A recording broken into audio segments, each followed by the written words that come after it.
Maligayang pagdating sa kwento't pahinga. Dito, ang bawat kwento ay hango sa layunin na bigyan ka ng kapahingahan, kapanatagan, at kaunting aliw bago ka matulog. Samahan mo ako sa mga kwentong puno ng aral, ganda, at imahinasyon na magdadala sa iyo sa payapang pag-idlip. Tara, makinig at magpahinga. Noong unang bahagi ng dekada 1920, sa bansang Hapon, sa lungsod ng Tokyo, isinilang ang isang Akita na aso. Siya ay may kulay na ginto na balahibo, malambot ang mata, at matatag ang tindig. Siya ang aso na makikilala sa pangalang Hachiko. Mula sa unang hininga niya, tila nakatadhana na siyang maging simbolo ng isang uri ng pagmamahal na hindi natitinag ng panahon, kamatayan, at kawalan. Sa malamig na probinsya sa Odate, sa Akita Prefecture, Japan, nagsilang ng isang babaeng aso ng lahing Akita Inu noong taong 1923. Isa sa kanyang mga anak ang may kakaibang tatak ng kapalaran. Siya ay may balahibong kulay ginto, tila laging maaliwalas ang itsura, at may malalalim na matang waribay nakatingin palagi sa hinaharap. Siya ay tatawagin nating Hachiko. Ang mga Akita Inu ay kilala sa kanilang lakas, tibay at katapatan. Sa buong Japan, sila'y tinitingala bilang bantay ng pamilya at bukirin. Ang batang si Hachiko, kahit maliit pa lamang, ay napansin na ng mga kapitbahay. Ang tuta na ito, gika ng isa, ay tila may kakaibang dignidad. Para bang alam na niya kung sino siya at para saan siya isinilang. Habang lumalaki si Hachiko, naging masigla siya. Mahilig tumakbo sa mga palayan at maglaro sa piling ng iba pang tuta. Ngunit kapansin-pansin na hindi siya basta-basta natutuwa sa laro.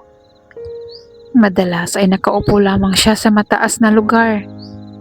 Pinagmamasdan ang paligid na parang isang bantay. Para bang naghihintay siya ng isang bagay o isang tao na magiging mahalaga sa kanyang buhay.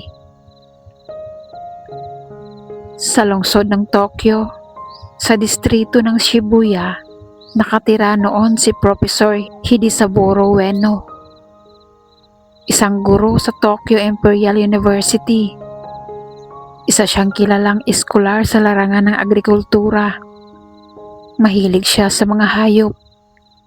Ngunit higit pa rito, naniniwala siya sa ugnayan ng tao at kalikasan. Isang araw, may kaibigan siyang nag-alok ng isang tuta mula sa Akita Prefecture. Nang una niyang makita ang litrato ni Hachiko, tila ba may kakaibang damdaming dumaloy sa kanyang puso. Ito ang aso para sa akin, wika niya. Kaya't ipinadala mula sa Odate ang tuta. Isang mahabang biyahe patungo sa kabisirang lungsod. Sa bawat yugto ng paglalakbay, tahimik lamang si Hachiko. Tila alam niyang papunta siya sa lugar kung saan magsisimula ang kanyang tunay na misyon. Pagdating niya sa Shibuya, sinalubong siya ng propesor. Ang unang titig ng matanda sa aso ay puno ng kagalakan. Yumuko siya at hinaplos ang balahibo ng tuta. Hachiko, mahina niyang sambit. Ang pangalan ay mula sa salitang Hapones na Hachi, na nangangahulugang 8. Isang bilang na itinuturing na maswerte, at ko bilang tanda ng pagmamahal. Mula noon, siya na ang magiging kasama ni Hachiko. Sa bahay ng propesor, si Hachiko ay agad na naging sentro ng atensyon. Bagamat maliit pa, ang kanyang tindig ay parang isang matandang aso na puno ng karunungan. Natuto siyang sumunod sa utos ng kanyang amo. At sa bawat haplos at tawag ng propesor, lalo siyang napalapit dito. Mabilis na lumipas ang mga buwan. Si Hachiko ay naging matatag na aso, matipuno, makintab ang balahibo, at laging nasa tabi ng propesor. Madalas ay makikita silang magkasama sa hardin, naglalakad sa kalye, o nakaupo sa tabi ng lampara habang nagbabasa ng libro ang propesor. Hindi na ordinaryong ugnayan ng tao at aso ang kanilang nabuo. Ito'y naging tunay na samahan ng magkaibigan. Ngunit higit sa lahat, natutunan ni Hachiko ang isang bagay na hindi itinuro kundi kusa niyang nadama: ang ritual ng paghihintay. Tuwing umaga, bago pumasok sa universidad ang propesor, isinasama niya si Hachiko papunta sa Shibuya Station. Doon siya sasakay ng tren, at bago sumapit ang hating gabi, babalik din siya sa parehong istasyon. Si Hachiko, kahit noong una ay kinakabahan sa dami ng tao at ingay ng tren, ay natuto ring umayon sa ganitong gawi. Makikita siyang nakatayo sa tabi ng propesor, nakatingin habang papasakay ito ng tren.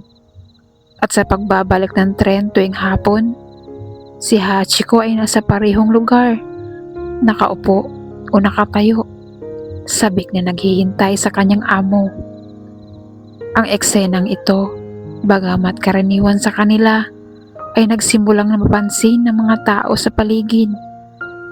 Napakatapat na aso, bulong ng isa. Tila ba alam niya kung kailan darating ang kanyang amo? At totoo nga, hindi kailanman pumalya si Hachiko. Araw-araw, mula umaga hanggang hapon, naging saksi ang Shibuya Station sa wagas na ritual ng aso at ng kanyang amo. Kung tutuusin, maraming aso sa Japan ang mahal ng kanilang mga amo. Ngunit kakaiba si Hachiko. Hindi lang siya nagagalak sa presensya ng propesor. Tila ba ang buong kahulugan ng kanyang pagkatao ay umiikot sa iisang tao. Sa bawat hakbang ng propesor, nakasunod siya. Sa bawat sandali ng pamamaalam at pagbabalik, buong puso siyang nandoon. Maraming beses na sinubukan ng propesor na iwan siya sa bahay upang makapagpahinga. Ngunit laging matatagpuan si Hachiko ang paraan para makapunta sa istasyon. At sa tuwing makikita siya ng mga tao, lalo silang humahanga. Hindi nila alam, ito'y simula pa lamang ng isang kwento na magpapaluha sa buong bansa. Isang gabi, habang nakaupo ang propesor sa kanyang silid at nagbabasa, si Hachiko ay nakahiga sa tabi ng kanyang paa. Tinitigan siya ng matanda at napangiti. Hachiko, aniya, ikaw ang aking kaibigan.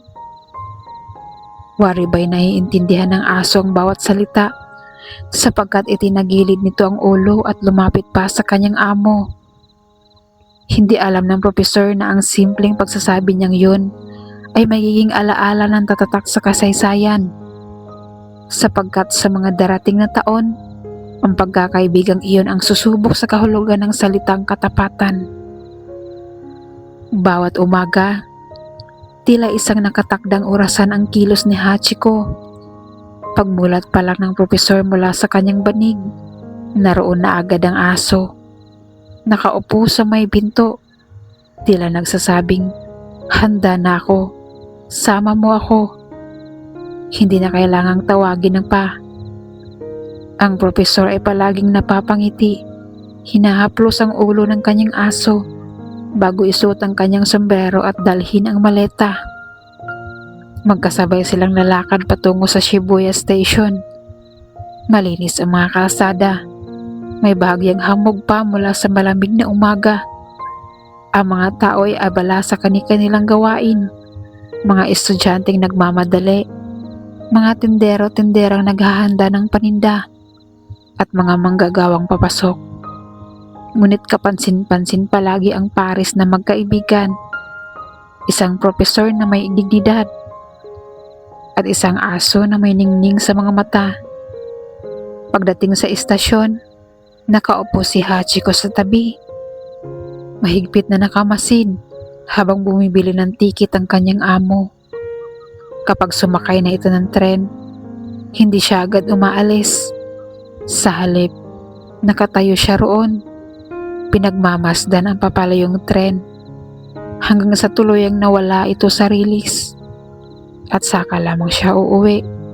Tahimik na naglalakad pabalik sa kanilang bahay. Ngunit ang pinaka-inaabangan ni Hachiko ay hindi ang umaga, kundi ang hapon. Bago pa sumapit ang alas 5, tumatakbo na siya mula sa kanilang bahay pabalik sa istasyon. Nakakagulat kung paanong alam niya ang oras. Para bang may sariling orasan sa kanyang puso. At doon siya, sa parehong lugar, nakaupo, matay nakatutok sa direksyon ng paparating na tren. Sa unang tunog pa lamang ng hudyat, tumatayo na siya. Kumakabog ang buntot, sabik na sabik. Kapag bumukas ang pinto ng bagon, lalabas ang propesor. At makikita niya agad ang kanyang aso na tila matagal nang naghihintay. "Ah, Hachiko," wika ng propesor sa tuwing makikita siya. "Tapat kong kaibigan." At sabay silang uuwi, naglalakad sa parehong daan hanggang sa marating ang kanilang tahanan. Di nagtagal, naging usap-usapan sa Shibuya ang nakakaantig na eksenang ito. Ang mga nagtitinda ng bulaklak, mga tagalinis ng istasyon, at maging ang mga pasahero ay laging nasasaksihan ang pagsusimikap ni Hachiko na hintayin ng amo tuwing hapon. "Hindi ba't kahanga-hanga?" sabi ng isang tendera. "Araw-araw hindi siya pumapalya. Parang tao na marunong magmahal." Dagdag pa ng isa. Maging ang mga batang naglalaro sa paligid ay nasanay na sa presensya ng aso. Minsan ay lumalapit sila upang haplusin siya. At kahit na malaki at matipuno si Hachiko, nananatili siyang maamo. Tila nauunawaan ang kanilang pagkamangha. Sa bawat araw na lumilipas, lalong tumitibay ang ugnayan ng aso at ng propesor. Hindi lamang sa istasyon sila nagkikita, sa kanilang tahanan. Si Hachiko ay laging nasa tabi ng kanyang amo. Kung nagbabasa ito, nakahiga siya sa paanan. Kung kumakain ito, tahimik siyang naghihintay. Kapag may bisita, lagi siyang nasa isang tabi. Alerto ngunit hindi kailanman ng iistorbo. Isang gabi, habang naglalakad ang propesor at si Hachiko sa ilalim ng liwanag ng buwan, napansin ng matanda kung paanong tinitigan siya ng kanyang aso. "Para bang naiintindihan mo ako, Hachiko ah," sambit niya. Tumahol ng mahina ang aso, para bang sagot. Sa puso ng propesor, hindi na niya itinuring na hayop lamang ang alaga. Isa na itong kaibigan, kasama at kapamilya. Dumating ang mga taon na tila perpekto ang lahat. Sa universidad, patuloy sa pagtuturo ang propesor. Sa bahay, laging masigla si Hachiko. Sa istasyon, araw-araw ay umaalingaw-ngaw ang ritual ng kanilang paghihiwalay at muling pagkikita. Maraming larawan ang iniwan ng panahong iyon. Mga ngiting puno ng saya. Mga simpleng sandaling walang kapantay. Ngunit sa bawat kasaysayan, may mga pagsubok na darating. At sa kwento ni Hachiko, unti-unti nang haharapin ng magkaibigan ang isang kapalarang magpapabago sa lahat ng bagay. Isang araw ng tagsibol, noong taong 1925, naglakad muli sila papuntang istasyon. Karaniwang araw lamang, at gaya ng dati, iniwan ng propesor ang kanyang aso sa may pintuan ng Shibuya Station. Ngunit hindi alam ni Hachiko na yun na pala ang huling pagkakataon na makikita niya ang kanyang amo. Ang propesor, habang nasa universidad, ay inatake ng matinding sakit sa puso. Biglaan, walang babala. Sa loob lamang ng ilang sandali, binawian siya ng buhay. Hindi na siya nakabalik pa sa istasyon upang salubungin ang kanyang aso. Ngunit si Hachiko, walang kaalam-alam, naghintay gaya ng dati. Nakaupo sa may pintuan, nakamasid sa paparating na tren. Sabik na sabik sa paglabas ng kanyang pinakamamahal na amo. Lumipas ang 1 oras, 2, 3, at hindi siya dumating. Hanggang sa tuluyang nagdilim ang paligid. Ngunit nandoon pa rin si Hachiko, naghihintay, umaasa. Kinabukasan, muling bumalik si Hachiko sa istasyon, at ganoon din kinabukasan pa, at kinabukasan pa. Ang mga tao ay nagsimulang magtaka. Bakit laging narito ang asong to? Tanong ng iilan. Ngunit ang mga nakakakilala sa propesor ay napailing. May lungkot sa kanilang mga mata. Alam nila ang dahilan. Ngunit si Hachiko, hindi niya maunawaan. Ang tanging alam niya ay dapat naroon siya sapagkat darating ang kanyang amo. Para sa kanya, hindi pa tapos ang kanilang ritual. Hindi pa natatapos ang kanilang kwento. Kinabukasan, matapos pumanaw ang propesor, dumating muli si Hachiko sa Shibuya Station. Gaya na nakasanayan, maaga pa lamang ay nandoon na siya. Nakaupo sa tabi ng pamilyar na lugar. Tahimik siyang nakatingin sa direksyon ng mga tren. Buntot na kumakaway, matay sabik. Ngunit gaya na nakaraang gabi, hindi dumating ang taong kanyang hinihintay. Lumipas ang oras, nagdilim ang paligid, nagsara ang mga tindahan, at isa-isa nang nag-uwian ng mga tao. Ngunit si Hachiko ay nanatili, hanggang sa mapilitan na lamang siyang umuwi. Mabigat ang hakbang, ngunit puno pa rin ng pag-asa. Para kay Hachiko, hindi niya alam na wala na ang kanyang amo. Sa kanyang puso, alam lamang niya na may ritual silang dalawa, at iyon ay ang maghintay at muling magkita. Sa mga unang araw, ang mga taong nakakasaksi ay naaawa. Kawawang aso, bulong ng ilan. Hindi niya alam na wala na ang kanyang amo. Ang mga tendera ng pagkain sa istasyon, lalo na ang nagtitinda ng isda, ay minsang nagbibigay ng tira-tira kay Hachiko. Ang ilang manggagawa na may hinahaplos siya, umaasang mapapawi ang kanyang lungkot.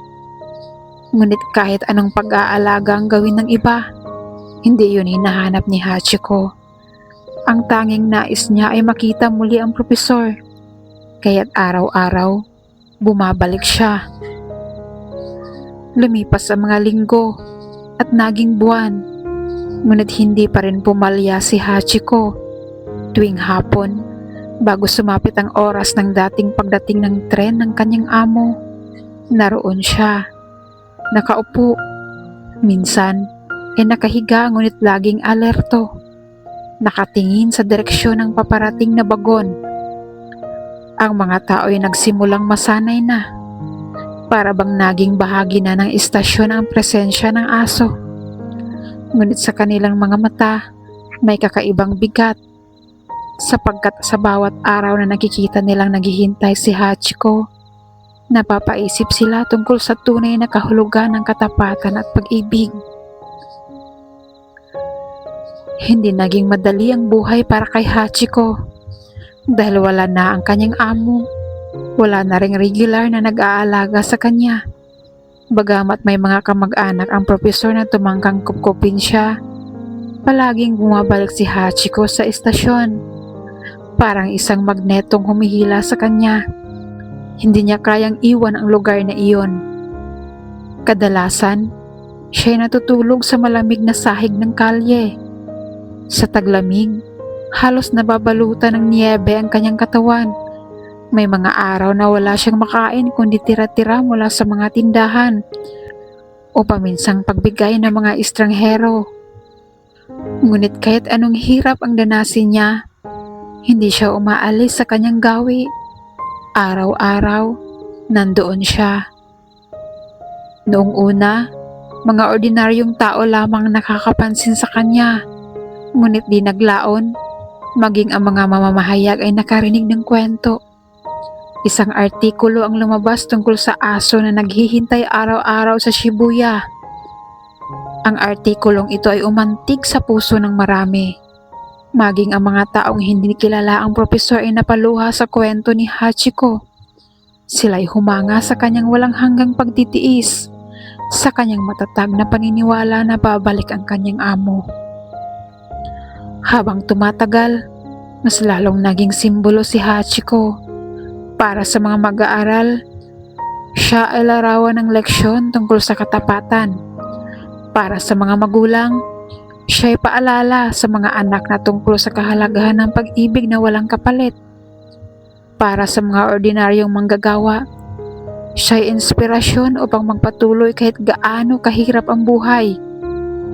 Isang araw, may lumapit na matandang babae at hinaplos ang ulo ni Hachiko.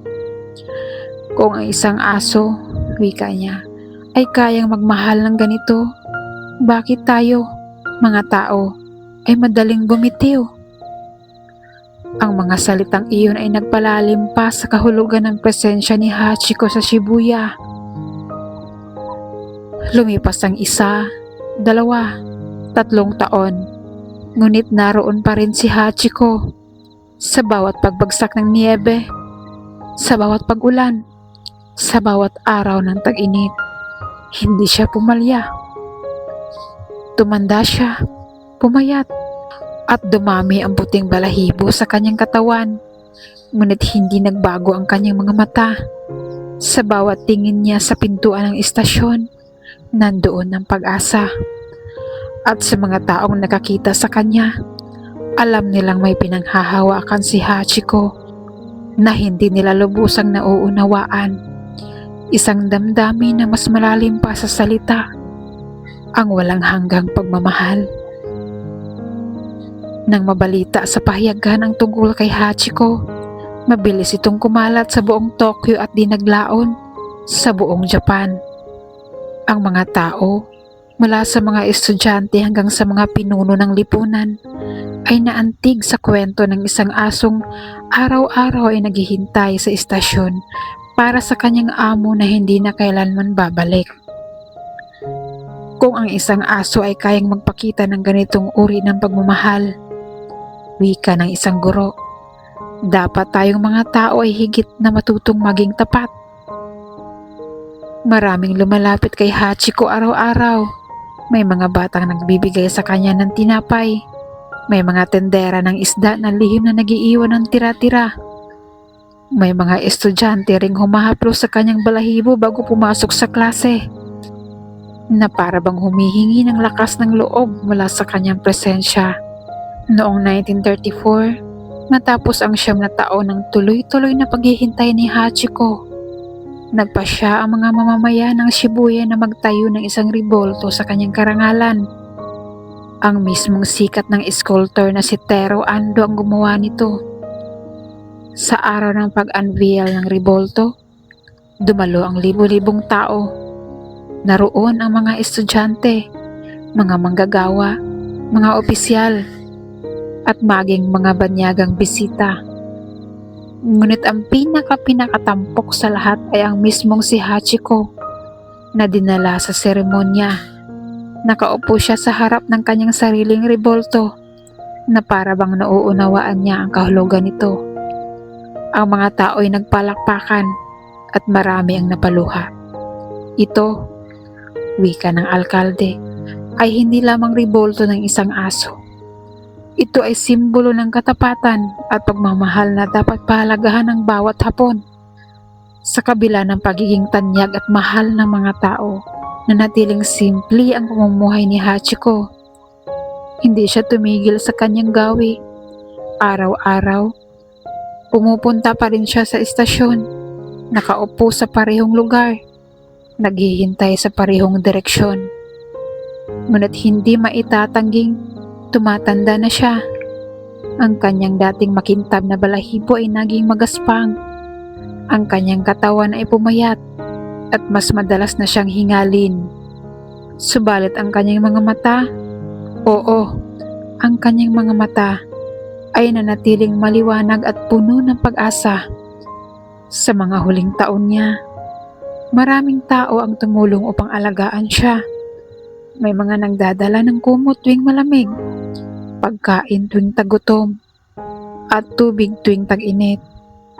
Ngunit kahit saan siya dalhin, kahit paalagaan ng iba, lagi siyang bumabalik sa Shibuya Station. Noong Marso 8, 1935, isang malamig na araw ng tagsibol, natagpuan si Hachiko sa isang kalapit na kalye ng Shibuya. Nakahiga siya, mahina, at hindi na muling nagising. Siya ay nasa edad na 11 taon. Nang mabalitaan ng mga tao ang kanyang pagpanaw, bumuhos ang lungkot sa buong Hapon. Libo-libong tao ang dumalo sa kanyang burol. Ang ilan ay mga ordinaryong manggagawa, ang ilan ay mga estudyante, at maging ang mga opisyal ng gobyerno.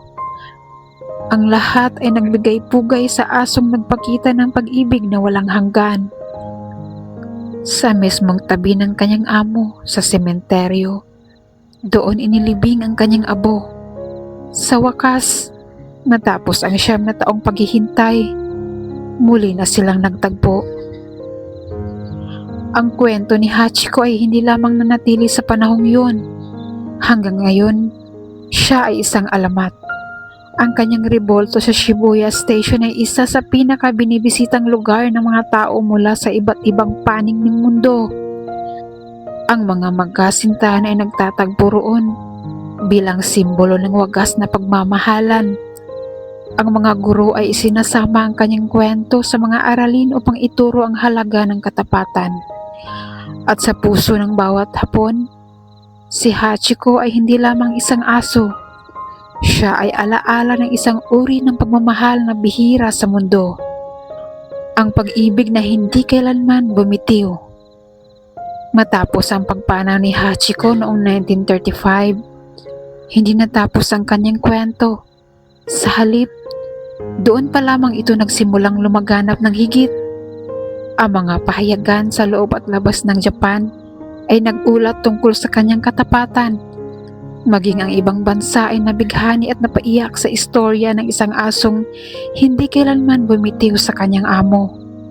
Sa Amerika, Europa, at iba pang panig ng mundo, naiulat ang kanyang buhay bilang huwaran ng pagmamahal. Maraming tao ang nagsabing, kung ang isang hayop ay kayang magmahal ng ganito, bakit tao'y madalas bumitaw? Ang rebolto ni Hachiko sa Shibuya ay nanatiling matibay kahit matapos ang digmaan. Sa kabila ng pagkawasak ng marami sa Tokyo noong ikalawang digmaang pandaigdig, muling itinayo ang kanyang rebolto noong 1948 bilang pagpapatunay na ang kanyang alaala ay hindi kailanman mawawala. Hanggang ngayon, libo-libong tao ang dumaraan sa reboltong iyon araw-araw. Ang mga magkasintahan ay nagtatagpo roon. Tinatawag itong meeting spot. Ang mga turista ay kumukuha ng litrato. At ang mga Hapon mismo ay nag-aalay ng bulaklak o pagkain bilang paggalang. Ang lugar na iyon ay hindi na lamang istasyon. Ito'y naging dambana ng katapatan. Hindi rin nakaligtas ang kwento ni Hachiko sa sining at kultura. Maraming aklat ang naisulat tungkol sa kanya. Kabilang na ang mga pambatang kwento na naglalayong turuan ang mga bata ng kahalagahan ng katapatan. Noong 1987, isang pelikula sa Hapon na pinamagatang Hachiko Monogatari ang ipinilabas, na mas lalong nagpasigla sa alaala niya. Maging sa Hollywood, muling isinapelikula ang kanyang buhay sa Hachi, A Dog's Tale noong 2009 na pinagbidahan ni Richard Gere. Milyon-milyong tao sa buong mundo ang muling naantig at napaluha. Nadama ang lalim ng pagmamahal ng isang aso sa kanyang amo. Sa bawat pagkakataon, ang mensahe ay iisa. Ang pag-ibig ay walang hanggan at ang katapatan ay hindi dapat isuko. Sa kasaysayan ng Japan, maraming alamat at kwento ang nagbigay inspirasyon. Ngunit kakaiba si Hachiko. Hindi siya bayani, hindi siya mandirigma, hindi rin siya hari. Siya ay isang simpleng aso lamang. Ngunit sa kanyang simpleng kilos ng paghihintay, nakapagturo siya ng pinakamalalim na aral. Na ang tunay na pagmamahal ay hindi naghihintay ng kapalit. Na ang katapatan ay sinusubok hindi lamang sa panahon ng kasayahan, kundi lalo na sa panahon ng kawalan. Na ang ugnayan ng tao at hayop ay maaaring lumampas pa sa hangganan ng buhay at kamatayan. Maraming guro sa Japan ang ginamit ang kanyang kwento bilang leksyon sa klase. Maraming magulang ang isinalaysay ito sa kanilang mga anak bago matulog. At sa bawat pagkakataon, nag-iiwan ito ng bakas sa puso ng nakikinig. Sa kasalukuyan, kung dadaan ka sa Shibuya, hindi mo maaaring palampasin ang rebolto ni Hachiko. Sa kabila ng napakalaking electronic billboards, modernong gusali at abalang kalsada, ang rebolto niya ay nananatiling tahimik at matatag. Para bang nagpapaalala sa lahat ng dumadaan, huwag mong kalimutan ang kahalagahan ng katapatan. Maging sa digital na panahon, ang kwento ni Hachiko ay buhay. May mga comics, dokumentaryo, kanta, at mga social media posts na patuloy na nagkukwento tungkol sa kanya. Sa bawat kwento, ang mga tao ay muling naaalala na may isang aso na araw-araw sa loob ng 9 na taon ay naghintay para sa isang amo na hindi na kailanman dumating. Kung iisipin, madali sanang sumuko si Hachiko. Madali sanang maghanap siya ng bagong tahanan, bagong amo, at bagong buhay. Ngunit hindi ganoon ang kanyang puso. Sa kabila ng sakit, gutom at lamig, nanatili siyang tapat sa alaala ng kanyang amo. At marahil, yun ang dahilan kung bakit hanggang ngayon ay buhay ang kanyang kwento. Sapagkat sa mundo kung saan madali tayong bumitiw, madali tayong lumimot, at madali tayong magpalit ng direksyon, ipinakita ni Hachiko ang isang bagay na bihira, ang kakayahang magmahal at maghintay hanggang sa huli. Ngayon, sa bawat taong dumaraan sa Shibuya Station at dumadapo ang tingin sa rebolto ni Hachiko, hindi lamang isang aso ang kanilang nakikita. Nakikita nila ang isang alamat, isang paalala na may mga damdamin at ugnayan na hindi kayang tabunan ng panahon, kamatayan o pagbabago. At sa bawat pusong nakakarinig ng kanyang kwento, nag-iiwan siya ng tanong. Hanggang saan ka kayang magmahal? Hanggang saan mo kayang maghintay? Si Hachiko ay matagal nang pumanaw, ngunit ang kanyang alaala ay patuloy na nabubuhay. Siya ay hindi lamang aso ng propesor, siya ay aso ng buong mundo. Ang kanyang pamana ay nakaukit sa kasaysayan, at sa bawat pagkakataon, nagpapaalala sa atin na ang tunay na katapatan ay walang hanggan.